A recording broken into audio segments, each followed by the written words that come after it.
Demo, everybody, demo, come on, let's get together for the demo. We're doing pan frying. Remember this morning we talked about pan frying being somewhat related to sautéing, yet there's some very distinct differences. One difference is that a pan fried item is commonly always breaded or somehow coated or crusted, and for that reason a pan fried item always is cooked with much more fat because the breading absorbs a great deal of that fat. So this is one big difference. Another big difference is that from a sautéed item we always make a salt. It's just almost a federal law. You have to use the pan drippings on your to make sauce. Otherwise you will find yourself one day in culinary hell. You know what I mean. All right, so just because there's no dripping in pans doesn't mean we will not serve it with a sauce. We can make a sauce with it, but we're just not making it in the same pan. It'll be made on the side. Today I will show you an optional sauce which is kind of nice with the item. So breading, very simply, we can most commonly bread with regular breadcrumbs. These breadcrumbs can be enriched with herbs if you like to, with chopped nuts if you like to. You can bread with panko breadcrumbs as we discussed in lecture. You can bread with crushed cereals, crushed breakfast cereals. Basically the sky's the limit. Anything dry carbohydrate based is just fine for a breading. First of all, before we bread, we have to season the item. I hear very often from many chefs and cooks and food enthusiasts that they prefer to season the flour, so they wanted to rather season each individual piece of meat. I personally am against this because I like to be in control how much salt actually I'm putting onto each piece of meat, so I rather prefer to season the meat. Dredge it in the flour so the surface is nice and dry, but as usual, shake off all the excess, just like the sauté. Shake off all the excess, just a thin layer, then it goes into the egg, and remember, dry hand, wet hand, so the other hand goes into the egg, being tossed again, and the wet hand stays in here and takes it out. And it goes now into the breadcrumbs, and again now with my dry hand, I'm coating it evenly with breadcrumbs all around. All right, as you've seen just now, it's very important that after you're done breading your pork cutlets, you have to go wash your hands, get all the raw hands on your fingers, it's just nasty. Also, our breading station, once you're done completely breading, please discard everything of it because it's just very highly hazardous, raw eggs at room temperature, mixed with the breadcrumbs. Germs just love this, so please discard it right there. Our pan is preheated. You see it's big enough to hold both pork at the same time. Over a moderate heat, you really don't want to have it too hot because unlike the sautéing, we don't go for a hard sear here. We're just going enough so that the exterior of the pork cutlets will brown nicely. So very carefully, we're lowering the meat inside, and it starts sizzling instantly, showing us the pan is hot enough. Shouldn't be too hot, otherwise it burns right there. For sure you notice this meat is very, very thin, and for a good texture and mouthfeel, that's what it needs to be. You can of course order it from your butcher that thin, but easily, if it's not thin enough, use a mallet and pound it thin. It's very important. So as you see, the moderate heat, but it maintains a constant sizzle. Do not shake the pan bacon for, leave it alone. Let it cook, and once we have a nice color, we will then go on and turn it.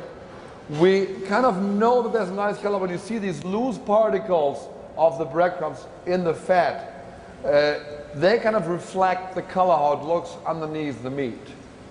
So I want to see that we kind of have a quick peek. We need a little more. We shoot for a golden brown here. Again, make sure it's not too hot, otherwise you will burn the breadcrumb before the meat cooks through. Unlike sautéing, the cool thing is here about pan frying is we actually do seal in the juices by creating a crust. Something I was so adamant against when we saute, we do not seal in the juices. When we pan fry, we actually do this. So I want to make sure it stays nice and moist. As you see, the fat goes 1/3 to halfway up the item. That is enough. If you should realize throughout the cooking, you want to make sure that you add a little bit more because the fat will absorb the oil it needs, no matter how much you give it. And if you don't give it enough, it'll run dry and burn. As you see here, very typical for a pan-fried item, rather uneven browning, and that's exactly what we're after, because that gives you a nice mouthfeel. See, it starts sizzling vividly again after you flip because we introduce new moisture. Don't be scared about this. Leave the heat on. Once we have a nice color, we will then remove it from the pan. There we go. Nice color on either side. Go down with the heat. And we drain the fat now. We drain with the meat inside. And I show you an optional way to make a cool sauce here, very cool sauce, by adding some whole butter into the pan. And again, this butter step is certainly optional. When we finish our pork cutlets in whole butter, you may be wondering why we didn't start them in whole butter. Very simple, because we cannot heat up butter hot enough. The butter would burn first before we get nice color on our pork chops.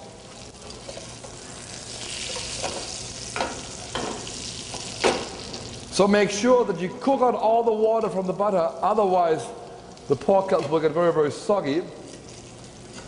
Then take it out. Another optional step, very important, and it's just optional, to add some parsley into this fat and just squirt one fresh squeeze of lemon juice inside. The lemon will counteract the richness of the butter. So as you see here now, our pork cutlets, unlike what many other recipes say, did not store them on a paper towel. Oftentimes you'll read that the pork cutlet is meant to be stored on a paper towel to drain the excess fat. But ask yourself, how can something drain if it sits on something solid? So therefore, it's on a wire rack. Any excess fat can drop off. If you have a close look, that's where it goes.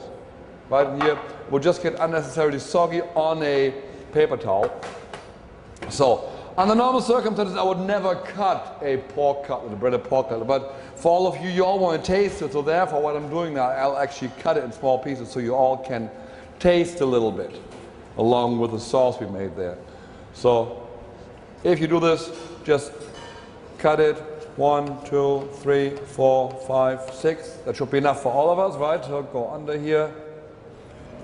So again, now this sauce, as I've mentioned, is a very, very fatty sauce. Very, very fatty. It's pure fat-based fat and parsley. You want to be a little bit careful, but just get a little bit over there. Just a few drops. Not too much, otherwise it might get soggy. And you will certainly enjoy that. Dig in before it's getting cold.